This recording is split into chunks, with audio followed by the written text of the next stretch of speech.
Hello everyone, welcome to Analog IAS Current Affair Analysis for 26th August 2020, and these are the couple of articles we'll be dealing today.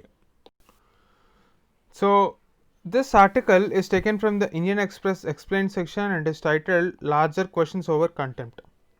So this is regarding a case from 2009 against Prashant Bhushan.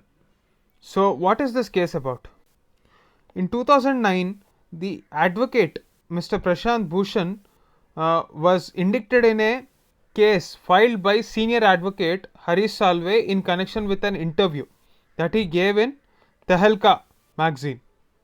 So, in this interview, he said that, or he alleged that judiciary was corrupt. So, apart from Mr. Bhushan, back then there was a editor of Tehelka called Tarun Tejpal. He was also charged with this contempt of court case. In 2010, a 3-judge bench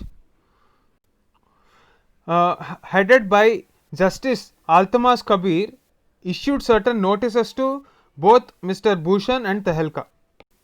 But this case did not come up until recently. It was only a few weeks ago when Mr. Bhushan made a remark against the Chief Justice of India, Mr. Bobde. That case was back again in limelight along with the new contempt of court case against Mr. Bhushan. So, in this contempt of court case of 2020, the Supreme Court found that there was a serious contempt of court. He was charged guilty in this particular case for commenting against the judiciary. We have already dealt with this issue in detail in our previous videos. However, the 2009 case is yet to be resolved because of the questions that were left unanswered. The fundamental question is, does an opinion of corruption amount to contempt of court? In this context, Mr. Prashant Bhushan has questioned the Supreme Court regarding the fact that in this case called the Ravichandran Iyer versus Justice A.M. Bhattacharjee, Supreme Court said that lawyers have the responsibility to inform to the Chief Justice of the court in which they are functioning about any allegation against any judge. So they have to provide it with evidence, and in this case Mr. Prashant Bhushan has questioned whether that the procedure is compatible with reasonable restrictions as per Article 19 of the Constitution, which talks about free speech. Another question that Mr. Bhushan raised was, who has the onus of proving that the evidence that is provided in the court is true, whether it is upon the person who is accused of contempt of court or whether it is the person who is alleging contempt of court. So the focus here is about the procedure. So to have a clarity on this, Mr. Bhushan requested that a larger bench should refer this matter. So if you take a look at Article 145 Clause 3 of the Constitution, the minimum number of judges who are supposed to decide any constitutional interpretation is 5 judges. So the bench of at least 5 members should be set up to hear significant constitution issues. Now, since Article 19 is under question in this case, there is a need to refer it to a 5 judges bench to ensure that a wider opinion and consultative process is attained before giving out the ruling. So the normal convention in judiciary is that whenever there is difference of opinions, the issue is generally referred to a bench which has higher number of judges. Now, especially when we are talking in the context of constitutional issues, the number of judges should be a minimum of 5. So that is the context of this article. Now, CGI, being the master of the roster, decides which bench could hear the case. Now, what do you mean by the master of the roster? It means that CJI will be having a discretionary power to allocate the case to any bench of the Supreme Court. That is his power as per the convention of master of rooster. That is the gist of this article. This article for the day is taken from Live Mint and it is titled Prepare for Irreversible Rise of Non-Profit Activity Everywhere. So before getting into this article, let us examine the area of UPSC syllabus to which this news article is related to. So in GS2 we have a topic called role of civil society and NGOs in our democracy. So it is a direct topic that is relevant to this issue.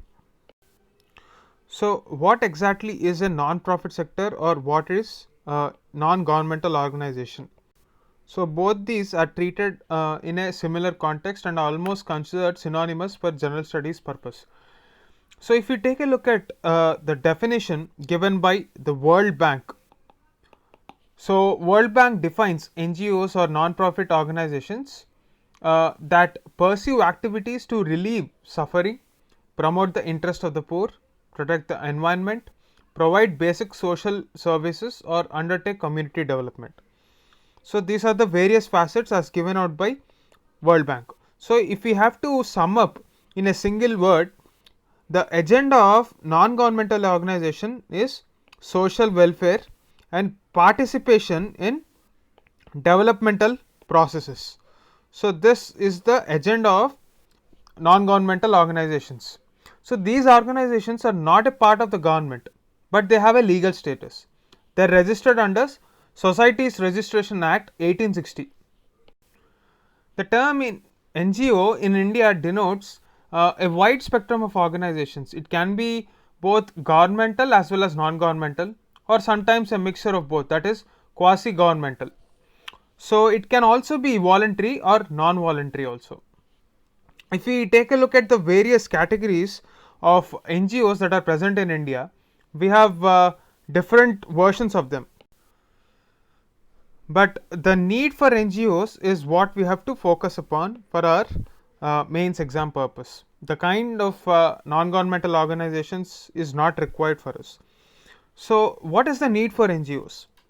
So since 1947, that is the time of independence, India did have certain economic growth, but there are certain areas where there are certain lacunae like education, healthcare, poverty, etc. These sectors required experts. Now it is these non-governmental organizations which can provide this expertise. So issues such as exclusion of women, children, marginalized communities, even those were taken up by these NGOs, and the matter of exclusion was actually taken to the government and they acted as social agents in the developmental processes. So given the fact that India stands at 130th position in our Human Development Index that UNDP comes up with, we have to leverage the expertise of these NGOs in the developmental processes. Now in the coming times, with the fourth industrial revolution taking over the economy, what is the role that NGOs are going to play in our social milieu? So this is the context of this article. If we take a look at all the socio-economic reasons that were responsible for the global level crises, we have to talk about the failure of economic models. Time and again we have seen the failure of regulatory institutions to guide the economic models that were ruling the economy in different states. For example, if you take the case of Asian crisis in 1997 or the global financial crisis of 2007 or 2008, most of these crises were because the regulators were blind to the obvious indicators that popped up citing that their economy was in danger. They ignored such signs. So in the present context, we are seeing a mindless infusion of capital, cheap capital, to drive economic growth. So if we take a look at our GDP formula, we are not focusing on trade, we are not focusing on investment growth, we are just focusing on consumption led growth. So the investments that we're talking about are not actually creating assets for long term. They are mainly pumped into apps which drive this consumption rather than capacity building. To put things into context, let me explain it with an example. For example, you have Amazon. Previously, for customer support, there was a lot of recruitment that was happening, and this has created a huge number of jobs, decent jobs that in fact help the economy. Now with automation kicking in with the fourth industrial revolution, these jobs were actually replaced by bots or automated robots. So this has led to job loss. However, the claims of companies saying that this Amazon integration with other verticals has actually increased job creation is far fetched, because what is happening in this case is these gigantic companies are expanding horizontally but not vertically. There is no depth in the job creation. So previously, so for example, in customer service, if 100 people were recruited, after the bots were taking over, only 10 people are getting recruited. The other people are joining in low wage jobs like delivery boys, etc. We have a scenario where even graduates are joining as delivery boys. So it is in this context that the author believes that NGOs would become a very powerful medium to influence electoral politics and economy in the near future. So the reason why he says that is because now that we are seeing less and less number of jobs being created in the private sector, which are actually gainful employment, we are witnessing a scenario where freelancers or gig economy is kicking in, and at the same time unpaid labor, say for example a housewife renders a service to the family, but that is not accounted in our GDP. However, if we don't account that intangible support that we get from our households, it is not actually translating into the kind of effort and value they add to the family.